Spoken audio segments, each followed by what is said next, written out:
आज हम एक ऐसे सवाल को समझने की कोशिश करेंगे जो सिर्फ एक कहानी नहीं, बल्कि हिंदू माइथोलॉजी के सबसे बड़े रहस्यों में से एक है। और वो सवाल है भगवान शिव का जन्म। तो चलिए इस रहस्य में थोड़ा और गहरा उतरते हैं।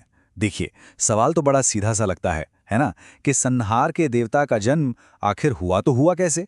पर इसका जवाब उतना सीधा है नहीं। यही वो पहेली है जिसे आज हम सब मिलकर सुलझाने की कोशिश करेंगे। अच्छा, इस कहानी को समझने से पहले एक छोटा सा कॉन्टेक्स्ट सेट करना जरूरी है। हम सब जानते हैं, हिंदू धर्म में त्रिदेव की अवधारणा है। ब्रह्मा यानी the creator, Vishnu the preserver या पालनहार, और फिर आते हैं शिव द डिस्ट्रॉयर यानी संहारक। असल में ये तीनों मिलकर ना यूनिवर्स के उस बेसिक नियम को दिखाते हैं कि जिसका भी सृजन हुआ है उसका अंत तो निश्चित ही है। तो अब आते हैं सबसे पहली और कह सकते हैं कि सबसे ज्यादा मानी जाने वाली धारणा पर, और वो ये है कि शिव का कभी जन्म ही नहीं हुआ। जी हां, वो अजन्मे हैं, अनादि हैं। इसीलिए तो शिव को स्वयंभू भी कहा जाता है। अब स्वयंभू का मतलब क्या है? सीधा सा मतलब है जो खुद से पैदा हुआ हो, मतलब जिनका जन्म किसी शरीर से नहीं हुआ बल्कि जो स्वयं ही प्रकट हुए। और यही वजह है कि उन्हें आदिदेव का दर्जा भी दिया गया है। आदिदेव यानी सबसे पुराने, सबसे प्राचीन देवता। मान्यता तो यही है कि जब कुछ भी नहीं था तब भी शिव थे, और जब सब कुछ खत्म हो जाएगा तब भी सिर्फ वही रहेंगे। अच्छा, शिव की इसी अनादि और सर्वोच्च शक्ति को समझाने के लिए ना एक बहुत ही दिलचस्प कहानी है। एक ऐसी कहानी जो उनकी सुप्रीम पावर को दिखाती है।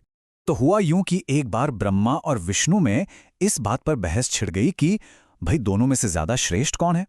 अब ये बहस चली रही थी कि अचानक उनके बीच आग का एक बहुत बड़ा धधकता हुआ पिलर, एक स्तंभ प्रकट हो गया। एक ऐसा स्तंभ जिसका कोई और छोर नजर नहीं आ रहा था।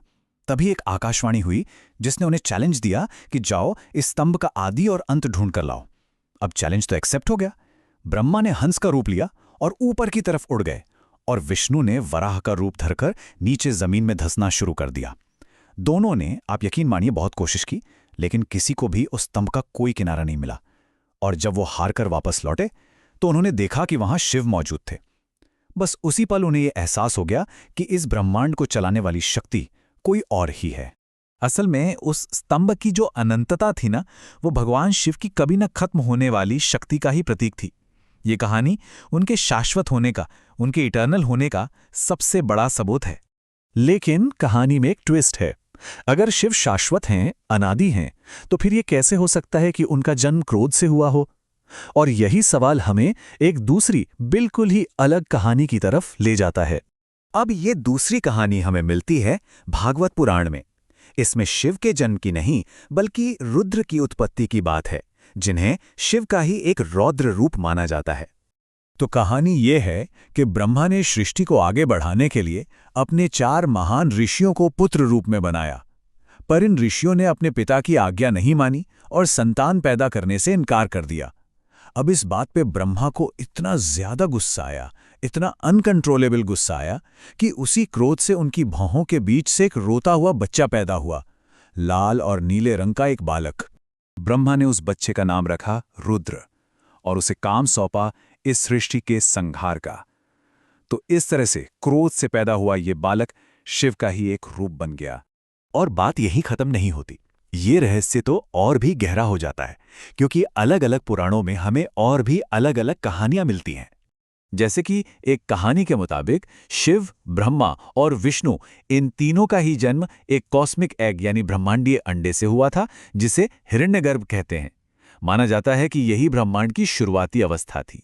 वहीं एक और मान्यता है जिसके अनुसार परम देवी आदि शक्ति ने इन तीनों देवों ब्रह्मा, विष्णु और महेश की रचना की थी। मतलब इस थ्योरी में डिवाइन फेमिनिन एनर्जी यानी दिव्य स्त्री शक्ति को सबसे ऊपर माना गया है। तो अब हमारे पास कई सारी अलग अलग कहानियां हैं। तो सवाल ये नहीं है कि असल में क्या हुआ था, असली सवाल ये है कि इन सब का मतलब क्या है। चलिए अब इन सभी कहानियों को जोड़कर इस रहस्य को समझने की कोशिश करते हैं। तो इन कहानियों को एक दूसरे के खिलाफ देखने के बजाय क्यों ना हम इन्हें एक ही कॉम्प्लेक्स देवता के 4 अलग अलग पहलुओं की तरह देखें। पहला, वो स्वयंभू हैं, मतलब शाश्वत। दूसरा, वो रुद्र हैं जो एक बहुत पावरफुल इमोशन यानी क्रोध से जन्मे हैं। तीसरा, वो हिरण्यगर्भ यानी एक कॉस्मिक घटना की देन है, और चौथा वो आदिशक्ति यानी डिवाइन फेमिनिन की रचना है। और पता है, कहानियों की ये जो डाइवर्सिटी है वो लिंग की पूजा में भी दिखाई देती है। शिवलिंग जो है वो शिव के तीनों रोल्स, क्रिएशन, सस्टेनेंस और डिस्ट्रक्शन, मतलब सृजन, पालन और संहार, सबका प्रतीक है। ये दिखाता है कि एक ही देवता अपने अंदर कितने सारे अलग अलग पहलुओं को समेटे हुए है।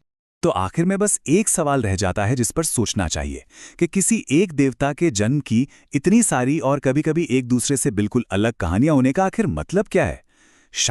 शायद ये हमें बस इतना याद दिलाता है कि कुछ दिव्य रहस्य इतने गहरे होते हैं कि उन्हें किसी एक कहानी के दायरे में बांधा ही नहीं जा सकता।